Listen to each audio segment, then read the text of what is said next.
चलें। My dear class, जैसा कि बोर्ड एग्ज़ाम बहुत नज़दीक आ रहा है और आपकी तैयारियां लमसम देखा जाए तो 30% हो गया होगा, क्योंकि अप्रैल बीत गया। भाई सत्र तो अब आपका अप्रैल से चल रहा है। अप्रैल बीत गया, मई बीत गया, जून तो आपको छुट्टियां मिलती हैं जून में, और जुलाई बीता, अगस्त बीता, सितंबर बीतने वाला है। ठीक है, तो मैं ये अनुमान लगाता हूँ कि आपकी तैयारियां कम से कम 30% तो हो गई होंगी, जिसको आप बखूबी से बढ़िया से गहनता के साथ अध्ययन किए होंगे। और बोर्ड एग्ज़ाम बहुत नज़दीक आ रहा है, तो आपको और स्पीड बढ़ाना होगा, क्योंकि कब समय आ जाएगा आपको पता नहीं चलेगा। आप भी जानते हैं, इसमें नवरात्र अब आएगा, इसके बाद दीपावली आ जाएगी, दशहरा आ जाएगा। ऐसे होते होते हमारे जो त्यौहार हैं बीतते बीतते एक दिन ऐसा आएगा कि बोर्ड परीक्षा प्रारंभ हो जाएगी। तो आप इंजॉय करिए, आप इंजॉय करिए, लेकिन आपका जो लक्ष्य है उसको भी ध्यान में रखिए, है कि नहीं। भाई आपको याद होगा एक कहानी जिसमें एक आचार्य थे, उन्होंने अर्जुन को, भीम को, नकुल को, सहदेव को, ऐसे ऐसे सभी लोगों को बुलाए और कहे कि आप एक मछली की आँख को भेदिए। तो जब उन्होंने अपना निशाना बनाया, एक एक करके जब सबसे पूछा गया, तो कोई कह रहा है कि सर गुरु जी हमको पेड़ दिखाई दे रहा है, कोई कहा गुरु जी हमको मछली दिखाई दे रही है। किसी ने नहीं कहा कि हमको वो दिखाई दे रहा है जिसके काम के लिए हमको यहाँ बुलाया गया है, सिवाय अर्जुन के। अर्जुन ही एक ऐसा महारथी था जिसने बोला कि गुरुदेव हमको मछली की आँख दिखाई दे रही है जिसको हमको भेदना है। तो आपका जो टारगेट है, जो लक्ष्य है, यूपी बोर्ड 2022-23 है और अच्छा नंबर लाना है। तो आप त्योहारों में आनंद लीजिए, लेकिन आपको क्या करना है ये भूलिए मत। मेहनत करिए, तैयारी करिए, ठीक है। तो उसी के सिलसिले में आज से मैं आप लोग के लिए मैथ और साइंस का प्रतिदिन वीडियो देता रहूँगा। उसको आप देख के अपनी जो कमजोरियां हैं उसको सुधार करिए और मन लगा के पढ़िए, ठीक है। तो फिजिक्स पार्ट है, कक्षा 10 की साइंस है, उसमें एक फिजिक्स पार्ट है। उस फिजिक्स पार्ट में पहला चैप्टर है प्रकाश, जिसको आप जानते हैं लाइट, ठीक। अब चूंकि आप प्रकाश चैप्टर पढ़ रहे हैं तो डिपेंड करता है, हमको ये भी मालूम होना चाहिए कि प्रकाश क्या है कि नहीं। जिस चैप्टर को हम पढ़ रहे हैं तो ये मालूम होना चाहिए कि प्रकाश क्या है। तो प्रकाश एक प्रकार की ऊर्जा है जो हमारी दृष्टि संवेदना को जागृत करती है और किसी वस्तु को देखने में सहायता करती है। कोई वस्तु कहाँ है, किस जगह पे है, अगर हम जा रहे हैं तो उसे टकराएं न, बाकायदा किनारे से निकल जाएं। कल्पना करिए एक अंधेरा कमरा है और वहाँ अगर प्रकाश न हो तो जाना आसान रहेगा? नहीं रहेगा ना। आप जाएंगे तो लड़ते भिड़ते हुए टूट फूट जाएंगे। तो जब प्रकाश होता है कहीं पे तो कौन वस्तु कहाँ पे है प्रॉपर रूप से हमको पता चल जाता है और हम उस हिसाब से काम करते हैं। ठीक है, तो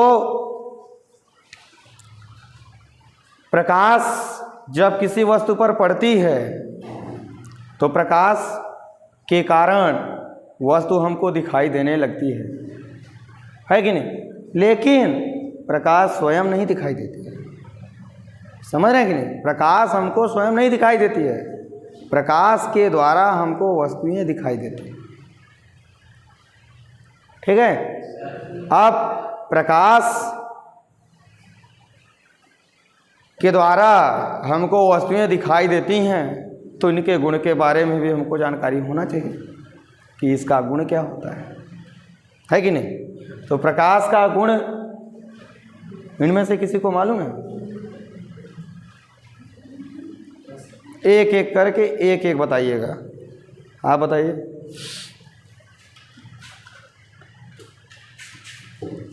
प्रकाश सीधी रेखा में चलती है, प्रकाश स्वयं नहीं दिखाई देती है, परंतु जिस वस्तु पर प्रकाश पड़ता है वह वस्तु में दिखाई देने लगती है। चमकदार तलों पर प्रकाश का परावर्तन होता है। किसी भी पारदर्शी माध्यम से दूसरे पारदर्शी में जाना प्रकाश का अपवर्तन कहलाता है। जिससे प्रकाश का तरंग दैर्घ्य 3900 एंगस्ट्रॉम से 7800 एंगस्ट्रॉम तक होता है। और वायु प्रकाश निर्वात में चल सकता है। निर्वात में प्रकाश की चाल 3 × 10⁸ मीटर प्रति सेकंड में होता है। बहुत सही बैठ जाइए। कहने का मतलब कि आपने जो बताया वो लगभग 99% सही है। 1% जैसे आप कहीं कुछ भूल गए हैं। ठीक, यह है कि बहुत अच्छा प्रयास आपका, बहुत बढ़िया था। आप ऐसे मेहनत करिए। आपको मालूम है? बताइए। प्रकाश सीधी रेखा में चलता है, प्रकाश जिस वस्तु पर पड़ता है वह वस्तु दिखाई देने लगता है। प्रकाश चुंबकीय तरंगों के रूप में चलता है। प्रकाश स्वयं नहीं दिखाई देता है, लेकिन जिस वस्तु पर पड़ता है वह वस्तु दिखाई देने लगता है। किसी चमकदार तल पर प्रकाश का परावर्तन होता है। प्रकाश एक माध्यम किसी एक पारदर्शी माध्यम से चलकर दूसरे पारदर्शी माध्यम में चला जाता है। प्रकाश का परावर्तन होता है। ठीक, बढ़िया।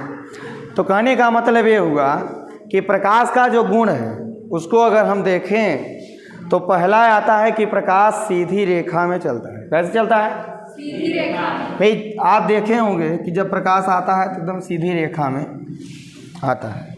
इसकी कल्पना अगर आपको देखना हो तो पहले छप्पर के मकान होते थे, उसमें जब छोटा सा सुराख होता था तो आप देखे होंगे कि सुबह की जब किरण आती थी तो एकदम सीधे उस छेद से होती हुई आती थी और उसमें धूल के कण उसमें घूमते रहते थे, है कि नहीं? ठीक, तो पहला इसका गुण आता है कि प्रकाश सीधी रेखा में चलता है और प्रकाश विद्युत चुंबकीय तरंगों के रूप में चलता है। कैसा चलता है?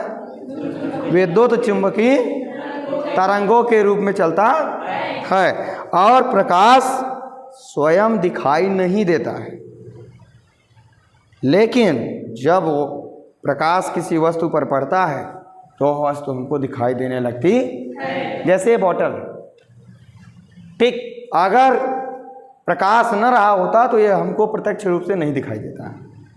समझ रहे हैं कि नहीं? ये हमको कब दिखाई दिया? जब प्रकाश आया हमारी आंखों पे। ठीक, तो वस्तु पर पड़ा तो वस्तु से किरणें परावर्तित होकर के हमारे रेटिना पे आए और उसके बाद इसका छवि हमारे अंदर बन गया। ठीक है कि नहीं? तो प्रकाश स्वयं नहीं दिखाई देता है, लेकिन जब प्रकाश किसी वस्तु पर पड़ता है तो वस्तु हमको प्रॉपर रूप से दिखाई देने लगती है। तीसरा, प्रकाश निर्वात में चल सकता है। समझ रहे हैं कि नहीं? भाई प्रकाश वायु में भी चलता है, निर्वात में भी चलता है। मतलब कि निर्वात में प्रकाश चल सकता है। और जब कोई चीज़ कहीं चलता है तो उसकी कुछ न कुछ चाल होती है कि नहीं? तो जब प्रकाश निर्वात में चलता है तो उसकी जो चाल होती है वो होती है 3 × 10⁸ मीटर प्रति सेकंड। ठीक, और प्रकाश पारदर्शी माध्यम, कैसा माध्यम? पारदर्शी माध्यम। अब पारदर्शी माध्यम क्या होता है? पारदर्शी माध्यम जानते हैं आप लोग? जिसमें आर पार कोई चीज़ दिखाई दे, है कि नहीं? जैसे वायु हुआ, वायु पारदर्शी माध्यम है। भाई आप बैठे हैं, हम बैठे हैं, हमारे आपके बीच में वायु है कि नहीं? वायु तो हर जगह विद्यमान है कि नहीं? लेकिन वायु के होने के बावजूद मैं आपकी छवि देख पा रहा हूँ, समझ रहे कि नहीं? तो पारदर्शी माध्यम है, यानी कि जिसमें आर पार की वस्तुएं दिखाई दी जा सके। भाई अगर हमारे और आपके बीच कोई पर्दा लगा दिया जाए तो क्या आप हमको देख पाएंगे? नहीं देख पाएंगे। हम आपको देख पाएंगे? नहीं देख पाएंगे। लेकिन हमारे और आपके बीच वायु है, और ये वायु पारदर्शी माध्यम है, जिसके कारण हम आपको देख पाते हैं, आप हमको देख पाते हैं। ठीक है, तो प्रकाश पारदर्शी माध्यम से गुजर सकता है। भाई अगर पारदर्शी माध्यम से गुजरता नहीं तो हर जगह वायु तो विद्यमान है, तो सूर्य से जो प्रकाश निकलता है वो हमारे आपके पास आ ही नहीं पाता, है कि नहीं? ठीक, तो पारदर्शी माध्यम है, तो पारदर्शी माध्यम से प्रकाश गुजर सकता है। और पारदर्शी माध्यम अगर देखा जाए तो जैसे कांच हो गया, वायु हो गया, ठीक, इत्यादि। और अपारदर्शी माध्यम से प्रकाश नहीं गुजर सकता है। अपारदर्शी माध्यम जैसे जिससे प्रकाश न गुजरे, भाई लकड़ी हो गया, लोहा हो गया, है कि नहीं, दीवार हो गया, यानी ऐसी वस्तु जिसके कारण प्रकाश आर पार न हो पाए, उसे अपारदर्शी माध्यम में लिया जाता। समझ में आया कि नहीं? और दृश्य प्रकाश, जो विजिबल लाइट होती है, दृश्य प्रकाश की तरंग दैर्घ्य 3900 एंगस्ट्रॉन से 7800 एंगस्ट्रॉन तक होती है। कितना होती है? 3900 एंगस्ट्रॉन से 7800 एंगस्ट्रॉन तक होती है। ये आपका क्या था? प्रकाश का गुण था। प्रकाश आप समझ गए, प्रकाश का गुण समझ गए। अब बात उठी कि भाई प्रकाश है, प्रकाश के कारण वस्तु दिखाई देती है, तो प्रकाश का सोर्स क्या है कि नहीं? What is a source of light? समझ रहे कि नहीं? मतलब कि प्रकाश का स्रोत क्या क्या है, और स्रोत क्या होता है? जिस जिस चीज से वह उत्पन्न हो, स्रोत तो यही होता है ना, हाँ? तो जिस जिस चीज से वह उत्पन्न हो, तो प्रकाश काहे से उत्पन्न होता है? भाई टार्च हो गया, एलईडी बल्ब हो गया, मोमबत्ती हो गया,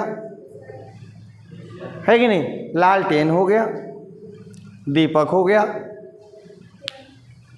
है कि नहीं, तारे हो गए, सूर्य हो गया। ये सब क्या है? प्रकाश के स्रोत हैं, जहाँ जहाँ से हमको प्रकाश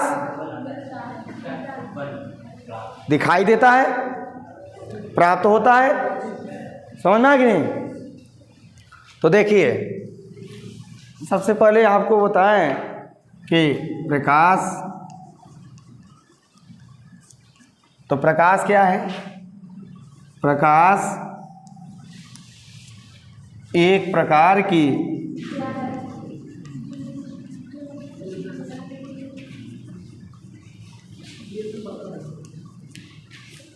जो हमारी दृष्टि संवेदना को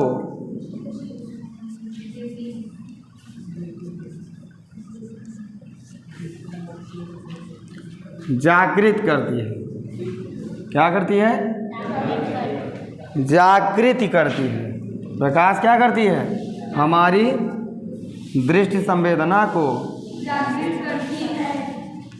जागृत करती है, और जिस वस्तु पर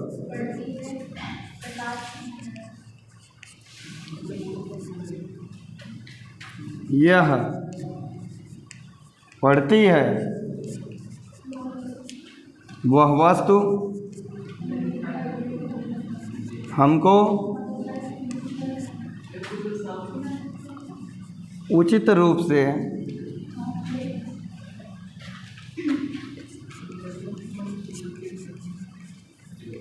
दिखाई देने लगती है।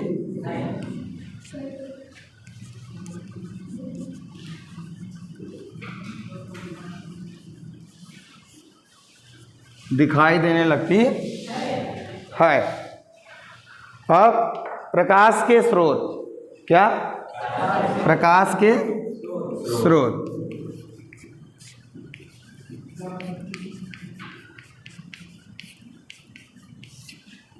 तो जैसा कि भी मैं आपको बताया कि प्रकाश के स्रोत मतलब कि जिससे प्रकाश प्राप्त होता है।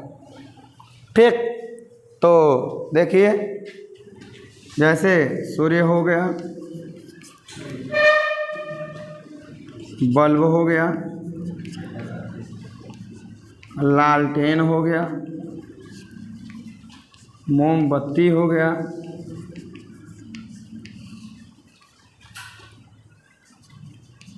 सोलर सेल हो गया, ठीक, दीपक हो गया इत्यादि, ऐसे बहुत सारे हैं। ठीक, जिस चीज़ से हमको प्रकाश प्राप्त होता है, जैसे टार्च हो गया। भाई टार्च जब आप शाम को किसी वस्तु पर मतलब डालते हैं, जलाते हैं टार्च को, तो क्या होता है, वह वस्तु हमको उचित रूप से दिखाई देने लगती है। ठीक है कि नहीं? तो ये क्या है? प्रकाश के स्रोत। ठीक, आइए प्रकाश का गुण।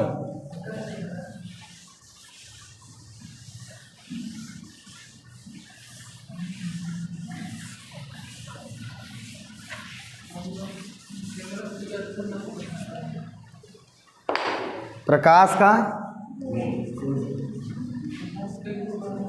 या प्रकाश के गुण, ठीक है, प्रकाश के गुण।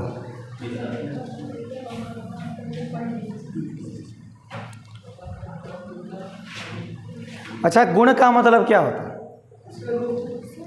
कहते हैं ना माँ बाप, किसके अंदर गुण है, किसके अंदर अवगुण है।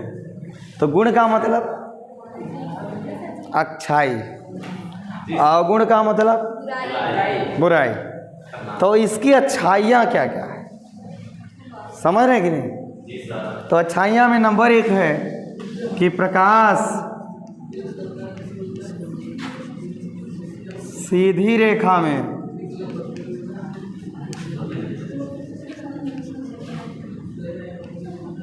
चलता है। दूसरा, प्रकाश विद्युत चुंबकीय तरंगों के रूप में चलता। तीसरा, प्रकाश स्वयं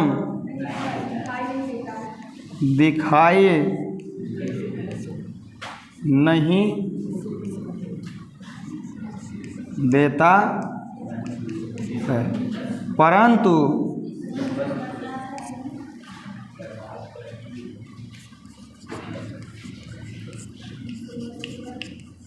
जिस वस्तु पर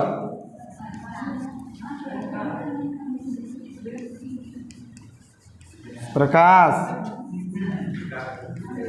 पड़ता है वह वस्तु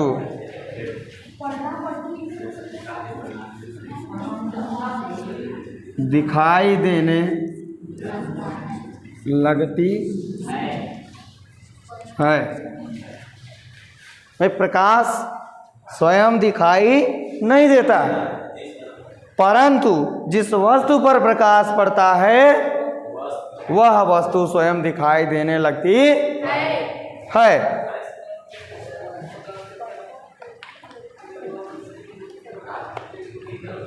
और चौथा देखिए, मिट दें इसको। ठीक, चौथा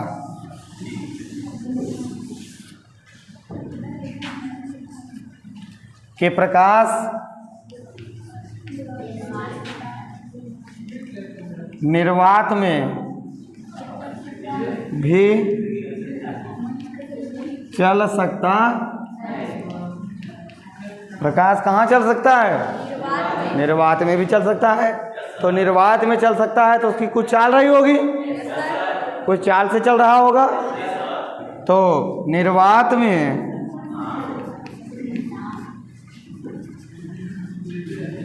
प्रकाश की चाल 3 गुणे 10⁸ मीटर प्रति सेकंड होता है। ठीक,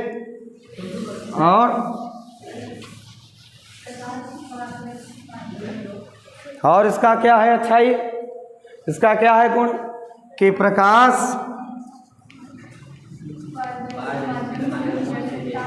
पारदर्शी माध्यम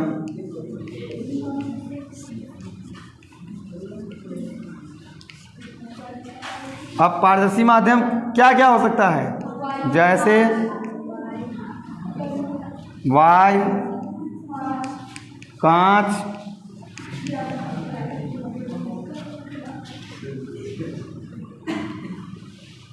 इत्यादि से गुजर सकता है। प्रकाश क्या होगा? पारदर्शी माध्यम से गुजर सकता है। समझ रहे कि नहीं? अगर माध्यम हमारा पारदर्शी है, आर पार देखने लायक है, तो प्रकाश वहाँ से गुजर जाएगा। अगर नहीं है तो नहीं गुजरेगा। तो नहीं गुजरेगा तो प्रकाश अपारदर्शी माध्यम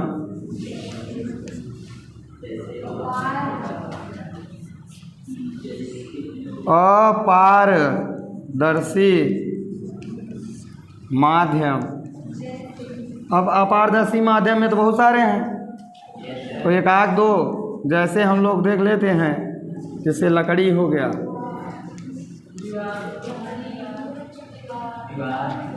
लोहा, दीवार इत्यादि से नहीं गुजर सकता है। मतलब कि जो प्रकाश है वो अपारदर्शी माध्यम से नहीं गुजर सकता। अपारदर्शी माध्यम जैसे लकड़ी हो गया, लोहा हो गया। भाई लोहे का गेट है, आर पार हो पाएगा? लकड़ी का गेट है, आर पार हो पाएगा? नहीं हो पाएगा ना। कहाँ गया सुरेश? पानी पीने गया। ठीक है, तो ये चीज़ समझना कि नहीं आप लोग? तो ये इसके गुण थे।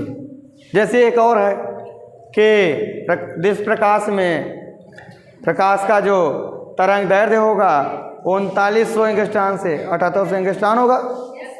समझ रहे कि नहीं? नहीं चल रहा है क्या?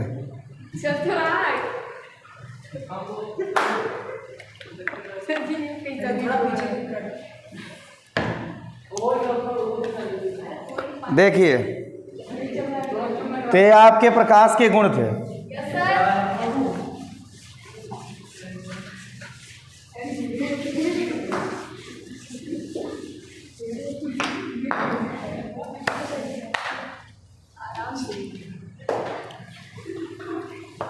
इसमें एक और टॉपिक है आपका प्रकाश का परावर्तन।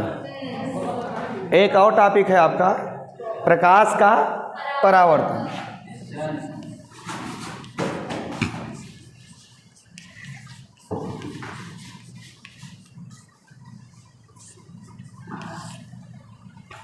परावर्तन का मतलब ही होता है बेटा कि कोई चीज़ आके और जहाँ से आ रही है वहीं चली जाए। कोई चीज़ आके भाई जहाँ से आ रही है वहीं चली जाए, परावर्तन इसको कहते हैं। तो होता क्या है, इसका एक कॉन्सेप्ट है कि जैसे ये आपका चमकदार तल है या परावर्तक तल है। क्या है? ये चमकदार आपका तल है, या अगर इसी को कहें तो ये परावर्तक तल है। क्या है? परावर्तक तल है। जब कोई प्रकाश की किरण कहीं से होके आती है, ठीक, तो अगर प्रकाश की किरण है, जैसे मान लीजिए यहाँ सूर्य है, ठीक है, ये सूर्य है और यहाँ से प्रकाश आई और इस चमकदार तल से टकरा गई, ठीक। तो यहाँ से प्रकाश की किरण आई और इस चमकदार तल से टकरा गई। टकराने के पश्चात ये दूसरे माध्यम नहीं गई, जहाँ से आ रही थी उसी माध्यम में चली गई। तो ये जो आ रही है किरण, इस आने वाली किरण को आपतित किरण,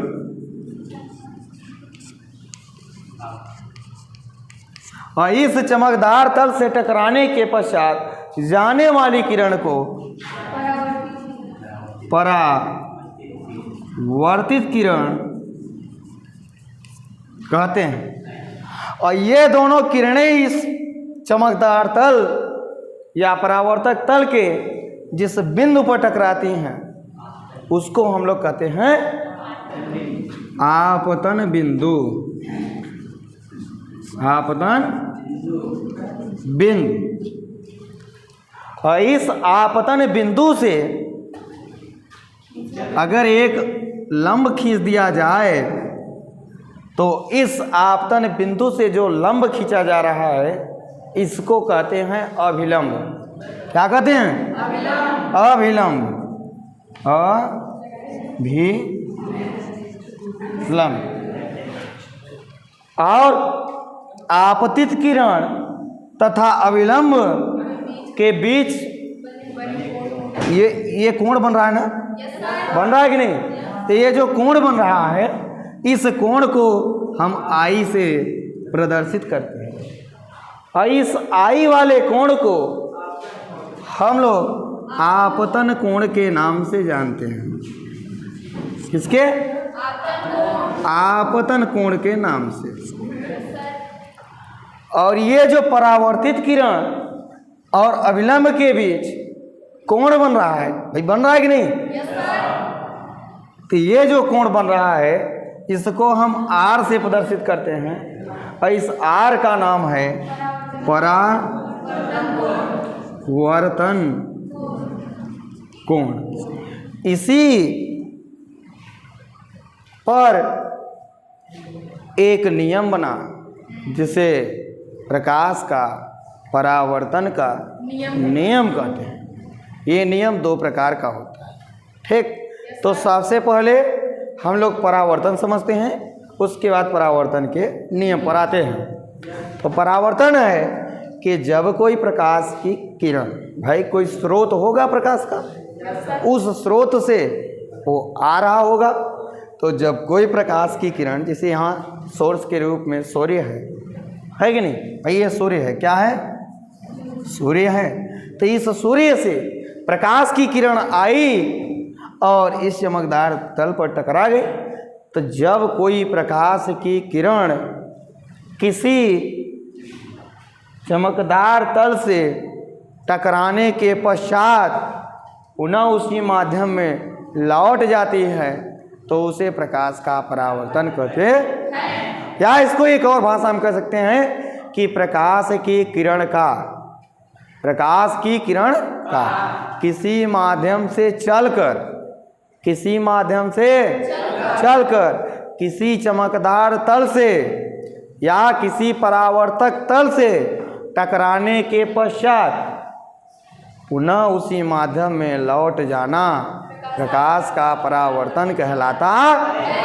क्या कहलाता है?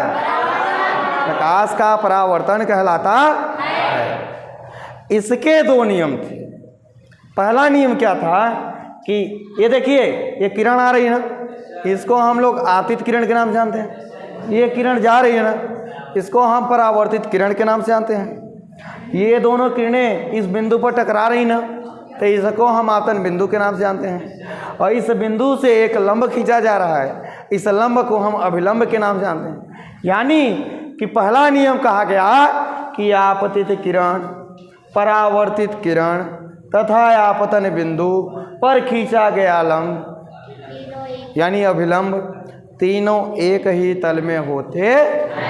भाई ये आपतित किरण आई और टकराई, इससे परावर्तित किरण हो गई, यहाँ से एक लंब खींचे, अभिलंब हो गया, तीनों इसी तल पे हैं। ठीक, किस पे हैं? एक ही तल पे होते। दूसरा नियम कहा गया कि ये जो दो कोण बन रहा है, भाई आपतित किरण और अभिलंब के बीच, परावर्तित किरण और अभिलंब के बीच, ये दोनों कोण आपस में बराबर होते हैं। तो ये कोण क्या है? आपतन कोण है। ये कोण क्या है? परावर्तन कोण है। इस कोण को हम I से डिनोट करते हैं और इस कोण को हम R से डिनोट करते हैं। ठीक है कि नहीं? तो जो आपतन कोण I है, परावर्तन कोण R के बराबर होता है। ये प्रकाश का परावर्तन हो गया, परावर्तन का नियम हो गया। ठीक है, कोई दिक्कत? तो क्या बताया आपको कि प्रकाश का परावर्तन, हेडिंग पढ़ा है ना, तो क्या कहोगे कि प्रकाश की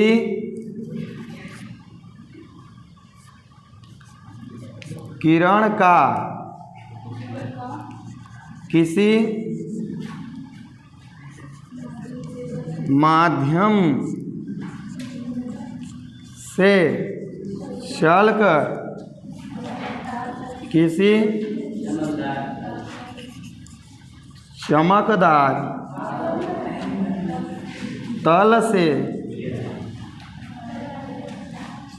टकराने के पश्चात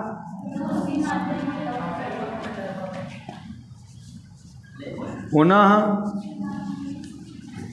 उसी माध्यम में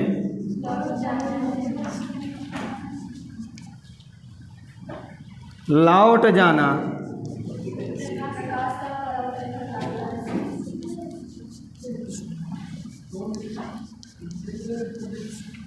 प्रकाश का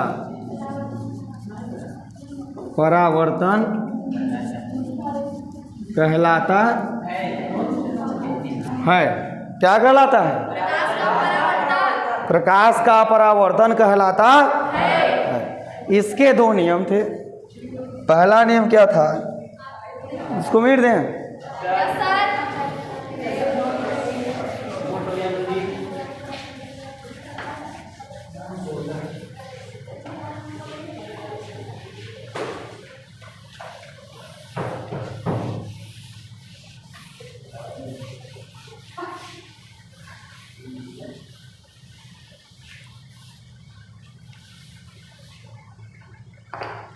अब आया प्रकाश के परावर्तन के नियम। क्या थे? दो नियम हैं। नंबर एक, आपतित किरण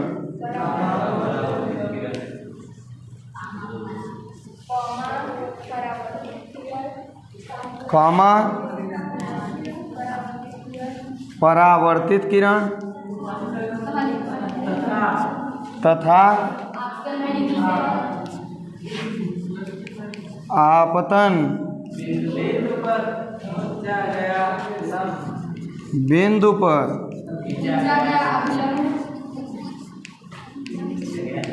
खींचा गया अभिलंब तीनों